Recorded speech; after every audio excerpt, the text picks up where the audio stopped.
Guys, आज हम इस वीडियो में बात करेंगे कि हम 340 मार्क्स नीट बायोलॉजी के अंदर कैसे स्कोर कर सकते हैं। How to score 340 marks in NEET biology. Guys, जो बायोलॉजी का सेक्शन होता है वो 360 मार्क्स का होता है, ये हम सबको पता है। और जो 360 मार्क्स है, इनमें से जो हमारा टारगेट है कि हम कैसे भी करके 340 मार्क्स स्कोर कर लें बायोलॉजी के अंदर। अगर कोई बच्चा 620 या फिर 630 के अराउंड मार्क्स स्कोर कर लेता है नीट में, तो डेफिनेटली उसको एक अच्छा मेडिकल कॉलेज मिल जाएगा, चाहे वो किसी भी स्टेट से बिलोंग करता हो। अगर इनमें से कोई बच्चा 340 या फिर इससे ज़्यादा मार्क्स स्कोर कर लेगा, तो इसका मतलब क्या है, जो उसकी नीट डेस्टिनेशन है वो उसका आधे से ज़्यादा रास्ता क्लियर कर लेगा। अब उस बच्चे के पास सिर्फ और सिर्फ 290 या फिर 300 उसको स्कोर करना है, केमिस्ट्री एंड फिजिक्स दोनों को मिला के। अभी बच्चों, जो बायोलॉजी का सेक्शन होता है उसके अंदर टोटल हमारे पास 10 यूनिट्स हैं, जो कि 5 11th पोर्शन में है, 5 12th पोर्शन में है।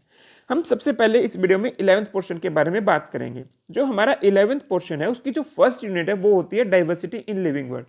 गाइस देखो, जो डाइवर्सिटी इन लिविंग वर्ड है, इसमें से अराउंड 8 to 9 क्वेश्चंस आता है नीट के अंदर।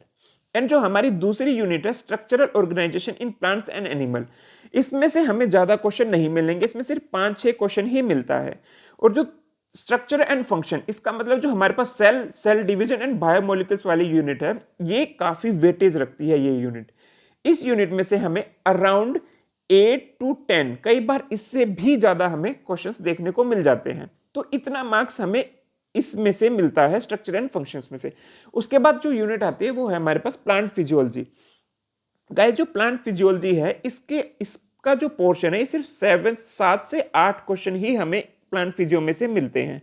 और जो ह्यूमन फिजियोलॉजी है वो मेजर पोर्शन हमारा कवर करता है, किसका? 11th पोर्शन का। जो हमारी मेन वेटेज है 11th में से, वो ह्यूमन फिजियो को ही सबसे ज्यादा वैल्यू करती है। जो ह्यूमन फिजियो है ना गाइस, उसमें से आपको 14 to 17 क्वेश्चन मिलते हैं। कई बार जो नीट है वो इससे भी ज्यादा इसमें से क्वेश्चन डाल देता है।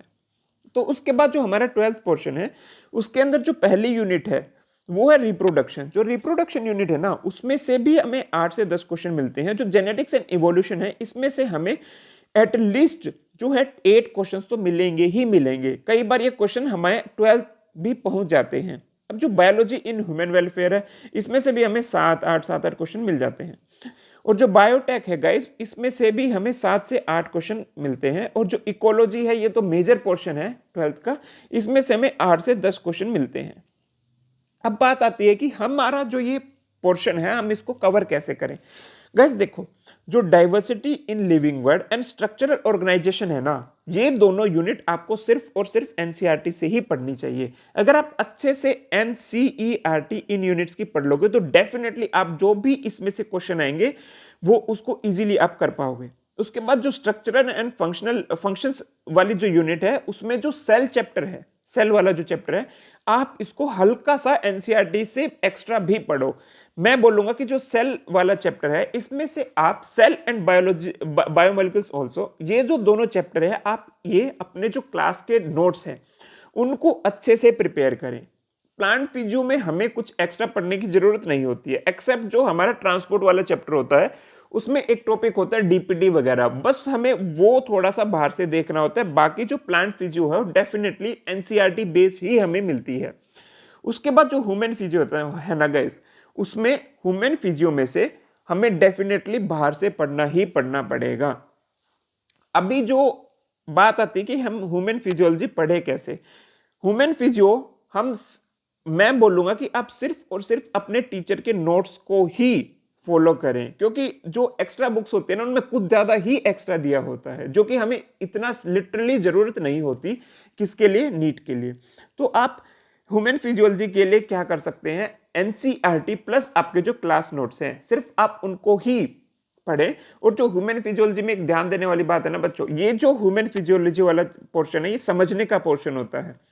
तो आपको इस पोर्शन के लिए डेफिनेटली अपने क्लास में थोड़ा ध्यान देना चाहिए। बाकी जो पोर्शन है वो थोड़ा रटने का होता है, बट ह्यूमन फिजियोलॉजी काफी समझने का पोर्शन होता है। उसके बाद अगर हम 12th की बात करें, 12th का जो रिप्रोडक्शन चैप्टर है ना, इसके लिए भी सेम ह्यूमन फिजियोलॉजी वाला क्राइटेरिया अप्लाई होता है। चाहे कि आप रिप्रोडक्शन इन प्लांट्स या फिर ह्यूमन रिप्रोडक्शन, दोनों आपको थोड़ा थोड़ा बाहर से पढ़ना पड़ेगा। क्योंकि कई बार क्या होता है कि जो ये यूनिट्स होती हैं इनमें से कई बार बाहर से क्वेश्चन हमें देखने को मिल जाता है। उसके बाद जो जेनेटिक्स एंड इवोल्यूशन है गाइस, मैं इस यूनिट के लिए बोलूंगा कि आप कंप्लीटली एनसीईआरटी ही सिर्फ फॉलो करें इस यूनिट के लिए। जो जेनेटिक एंड इवोल्यूशन हमारे पास यूनिट होती है इसके लिए आप सिर्फ और सिर्फ एनसीईआरटी ही प्रिपेयर करके जाएंगे। अगर आप एनसीईआरटी अच्छे से प्रिपेयर करके जाते हैं तो आप इजीली जितने भी क्वेश्चन आएंगे सब को टैकल कर लेंगे, इजीली सारे क्वेश्चन सोल्व कर लेंगे। और जो हमारे पास बायोलॉजी इन वेलफेयर है, ह्यूमन वेलफेयर है, इसका तो हम सबको पता है कि हमें सिर्फ और सिर्फ एनसीईआरटी फॉलो करनी है, क्योंकि इसके अंदर जो चैप्टर्स है microbe, strategy in food enhancement या फिर ह्यूमन हेल्थ एंड डिसीजेज, जो ये चैप्टर्स है ये हमें कंप्लीटली एनसीईआरटी बेस्ड देखने को ही मिलते हैं। और इसके बाद जो बायोटेक्नोलॉजी की यूनिट आती है ये भी एनसीईआरटी बेस्ड ही आती है। एक आधी बार ही ऐसा हुआ है कि कुछ क्वेश्चन एनसीईआरटी से बाहर से आ जाते हैं, बट मेनली एनसीईआरटी बेस्ड ही ये यूनिट आती है। तो मैं तो यही कहूंगा कि एनसीईआरटी ही फॉलो करे इस यूनिट के लिए भी। और इकोलॉजी है, जो इकोलॉजी वाला पोर्शन है ना गाइस, इसके लिए आपको थोड़ा सा ज्यादा ध्यान देना पड़ेगा, क्योंकि जो यूनिट है ये थोड़ी सी रटने वाली यूनिट होती है। और इसके लिए आप क्या कर सकते हैं, एनसीईआरटी प्लस क्लास नोट्स, या फिर कोई आपका जो भी स्टडी मटेरियल है आपको पैकेज दिया गया है सिर्फ आप उसी को ही फॉलो करें, उससे बाहर से कोई भी एक्स्ट्रा बुक फॉलो ना करें, क्योंकि जो बुक्स होती है उनके अंदर कुछ ज्यादा ही एक्स्ट्रा दिया होता है।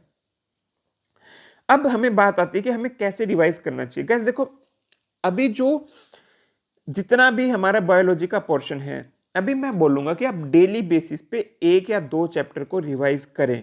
अगर आप डेली बेसिस पे एक दो चैप्टर रिवाइज करते रहेंगे तो आपके रिफ्लेक्स सेक्शन में बैठ जाता है, वो आपकी माइंड है, जो आपकी मेमोरी है, वहां से वॉश आउट नहीं होता है। और क्या है कि आप जो भी चैप्टर आप पढ़ रहे हैं उसका जैसे ही वो चैप्टर आप कंप्लीट कर ले रहे हैं उसके उसी टाइम एमसीक्यू सोल्व करें।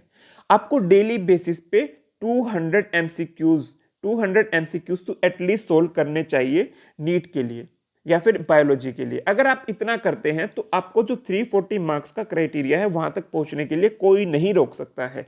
तो आपको मेनली क्या करना है, डेली बेसिस पे एनसीईआरटी पढ़नी है, आपको एनसीईआरटी से स्टिक होके ही चलना है, एनसीईआरटी पढ़नी है और ऐसी बुक सोल्व करनी है जो कि एनसीईआरटी बेस्ड बुक हो, जिसके अंदर जो क्वेश्चंस है वो सिर्फ और सिर्फ एनसीईआरटी बेस्ड क्वेश्चन ही आपको देखने को मिल रहे हैं।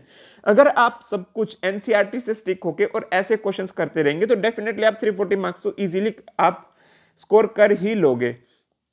और गाइस सबसे जो मेजर रोल प्ले करता है वो है रिवीजन।